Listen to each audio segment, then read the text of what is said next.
আমার খুব দেখার শখ, উপরওয়ালা যদি বাঁচিয়ে রাখেন এবং বেঁচে থাকলে একটু দেখতে চাই যে আগামী নির্বাচন যবেই হোক, বিএনপির দাবিতে ডিসেম্বর আর এনসিপির দাবিতে আগামী জুলাই, কেন যদি 2027-এর জুলাই, 28-এর জুলাই হয়, আমি একটু দেখতে চাই, শান্তি পাবো যে এনসিপি সারা দেশে সর্বসাকুল্যে সব মিলায় কয়টা ভোট পায়।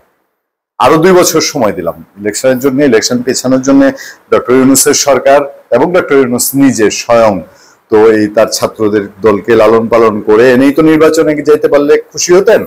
তো সেই পর্যন্ত আরো 2 বছর পর ইলেকশন হইলো এনসিপি, এই 2 বছরে গিয়ে শেষে কয়টা ভোট পায়, আসনের কথা বাদই দিলাম, 300 আসনের মধ্যে 300 আসন তো কম না, সেই জায়গায় বাদ দিলাম। বাদ দিয়ে এসে আপনাদেরকে আমি একটু আপনাদের সাথে নিয়ে এটা একটু, এই যে নতুন বন্দোবস্তের দল, এত কথার দল, তাদের অবস্থাটা না দেখা পর্যন্ত আমি আসলে মানে স্বস্তি পাবো না যে এতদিন সাংবাদিকতা করার এবং এত কিছুর মধ্যে তাদের অবস্থাটা কি হয়। এনসিপি নিয়ে 2টা খবর আছে সামনে।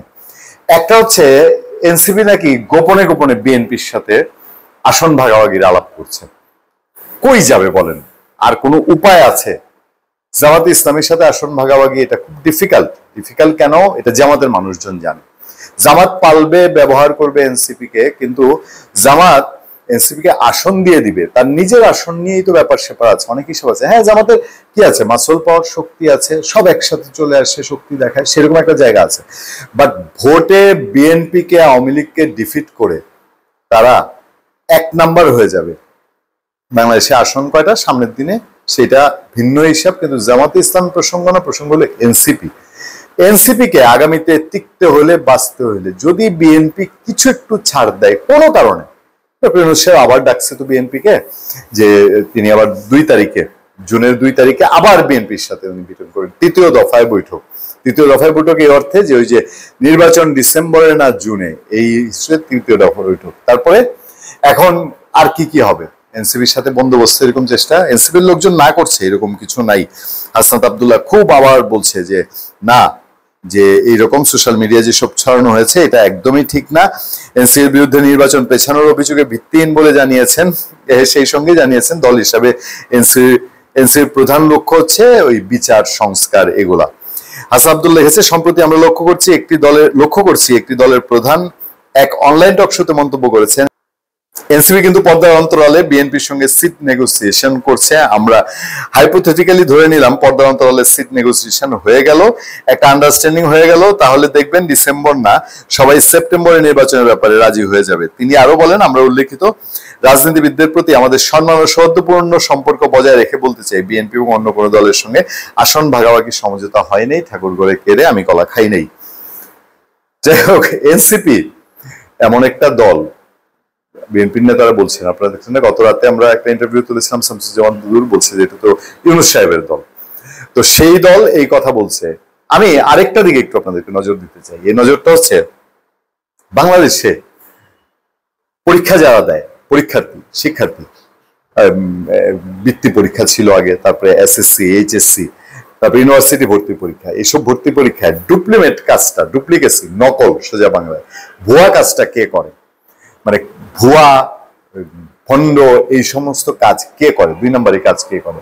বাংলাদেশে কোনো ভদ্র ছেলে, বাংলাদেশে কেন সারা পৃথিবীতে কোনো ভদ্র, শান্ত, শিষ্ট, সামাজিক একটা ছেলে বা পাড়ার বখাটের ছেলেটা ছাড়া, যে টিজিং করে স্কুল চলাকালীন সময় দ্বারা মেয়েদের, এছাড়া ফেক আইডি কতজন ব্যবহার করে?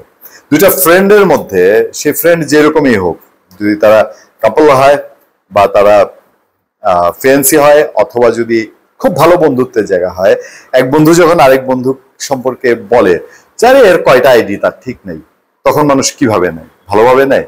বা আপনি যখন আবার এই বন্ধুকে বলবেন আরে এর জানি কয়টা আইডি আছে, কয়টা আইডি চালায়, তার ঠিক ঠিকানা নেই। এখন এই এনসিপির নেতারা, তারা জনগণকে বুদ্ধি দিচ্ছে, বুদ্ধি বলবো না, কুবুদ্ধি। কি কুবুদ্ধি? যে অনেকগুলা ফেক আইডি খুলে সেসব ফেক আইডি দিয়ে রাজনৈতিক নেতাদের তাদের মুখোশ উন্মোচন করে দেন। দেখেন, যে আগে ছাত্রলীগ আওয়ামী লীগের মধ্যে থাকলে পরে তাদের বুদ্ধি এবং দৌড় এই পর্যন্তই থাকবে। আপনাদের তো সবার মনে আছে, যারা এসব বলে, যে এনসিপির লোকজন, সার্জিস আলমের মতো লোকরা, তারা তো এসব বলবে কারণ হচ্ছে আওয়ামী লীগ ক্ষমতায় আসার পরে যারা যারা বলতে আমি বলছি ধরেন বিএনপির লোকজন, জামাতে ইসলামীর লোকজন, তারপর আরো অসংখ্য দল বাংলাদেশে, ইভেন ছোট ছোট দল, মাহমুদুর রহমান মান্না, জোনায়েদ সাকি, এই নুরুল হক নূর, এরা কি ফেক আইডি খুলে বক্তৃতা দিত? ফেক আইডি খুলে তো কেউ বক্তৃতা দিত না। পদ্মা সেতুর দুর্নীতির যে কথিত একটা অভিযোগ ছিল, সেই অভিযোগকেও যখন বলা হয়েছে, বা সেই তৎকালীন প্রধানমন্ত্রী শেখ হাসিনা সম্পর্কে যখন অভিযোগ করেছে, এই যে কয়টা নেতা বললাম, বিএনপির সবাই বাদই দেন, বিএনপির খন্দকার দেলোয়ার হোসেন মহাসচিব, তিনি তো শেখ হাসিনা আওয়ামী লীগের স্পষ্ট মাইকের সামনে সাহস ছিল বলে বুক ফাটিয়ে সমালোচনা করে কবর পর্যন্ত আমৃত্যু বলে গেছেন, ছাড় দেননি। বিএনপির অনেক অনেক স্থায়ী কমিটির সদস্য, তরিকুল ইসলাম, আরে গনি, এম শামসুর রহমান, তারা সবাই বিদায় নিয়েছেন না, বিদায় নিয়েছেন এসব কথা বলতে বলতে। তো তাদের তো ফেক আইডি লাগে নাই।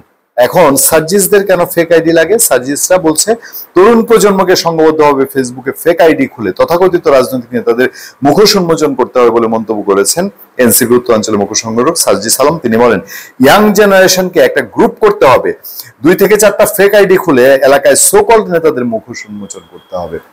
দেখেন দেখি নেতার সাহস কত। ধন্যবাদ সবাই, ভালো থাকবেন, সুস্থ থাকবেন। সত্য, করুণা এবং সহনশীলতার সাথে আপনাদের সাথে আমি আতিক রহমান, পূর্ণিয়া।